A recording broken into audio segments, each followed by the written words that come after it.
England won the toss and put Australia into bat, a decision they are perhaps regretting at this moment at the halfway stage. Australia has kind of run away with it. They are 102 for the loss of 2 wickets, had a very, very fruitful power play, a 74 run, the best that they've ever done in a T20 World Cup, and they've done it against their arch rivals England, which will make them very happy. You have to say David Warner and Travis Head were absolutely brilliant at that time, but served up 3 overs of not very threatening off spin in that power play. I think they got a bit influenced by the fact that the first over went for 3. Yeah. So they put in another off spinner, and the boundary was 58 to 60 meters square that side. So Head just kept clearing the boundary. Yeah. But they've come to 102 of 10. They've actually decelerated. Only 28 of the last 4 overs. Which they can afford to. They can afford to. Yeah. They can afford to. I think they're looking good for 200 at last. The batters have had their visa stamped. Yeah, finally. And it was about time. You can tell that, of course, the spectators are very happy with that. Lots of balls flying into the stands there, breaking some solar panels, etc. as well. So, yeah, we're seeing things that we haven't seen this World Cup. We haven't seen too much of this World Cup. Yeah. But as far as the bowlers are concerned, we'll have a look at the bowling performance that has happened. There, of course, was that first over for 3 that Moeen Ali bowled. Will Jacks then was expensive. Jofra Archer came and bowled a very good first over. Second one was not that bad as well. But Mark Wood, David Warner really got a hold of him. Yeah. Hit him for 3 sixes, 2 overs 25. That's why I said in our pre-show, you take out Jofra Archer, this bowling lineup can travel on a good surface.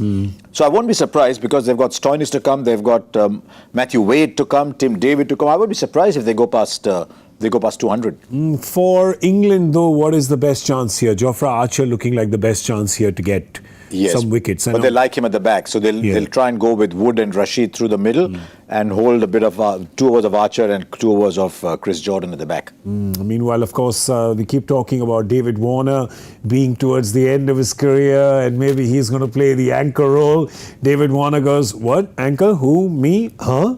He scored 39 off his 16. He has outscored Travis Head, and that's no mean feat. No, not at all. See, that's why people become great players, because they can play according to the situation. What did Warner do in the last game? Just hung in there till Stoinis came and won the game for you. Today he's realized, oh, hang on, this pitch looks a little bit like what I want.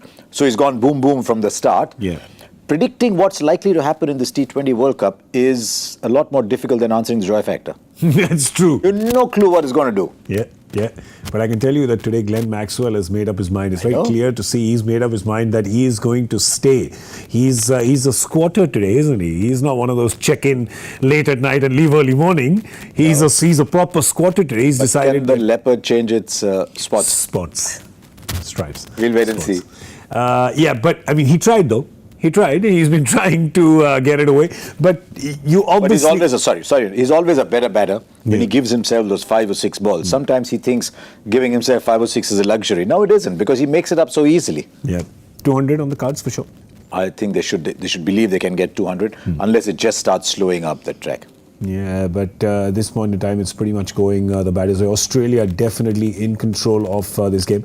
But don't count England out, because they can turn it back as quickly. They've got the bowlers there to do it. They've got plenty of variety. We can still see the likes of Liam Livingstone. Liam Livingstone hasn't come to bowl. You never know. It's because of his happy knack of getting wickets. So, yeah, they need 1 or 2 definitely to crawl back into this game and keep Australia to around that 180 mark. Because 200 plus, you're thinking that definitely advantage Australia going into the chase then. Yeah, especially because from what we've seen so far, the tracks tend to slow down a little bit.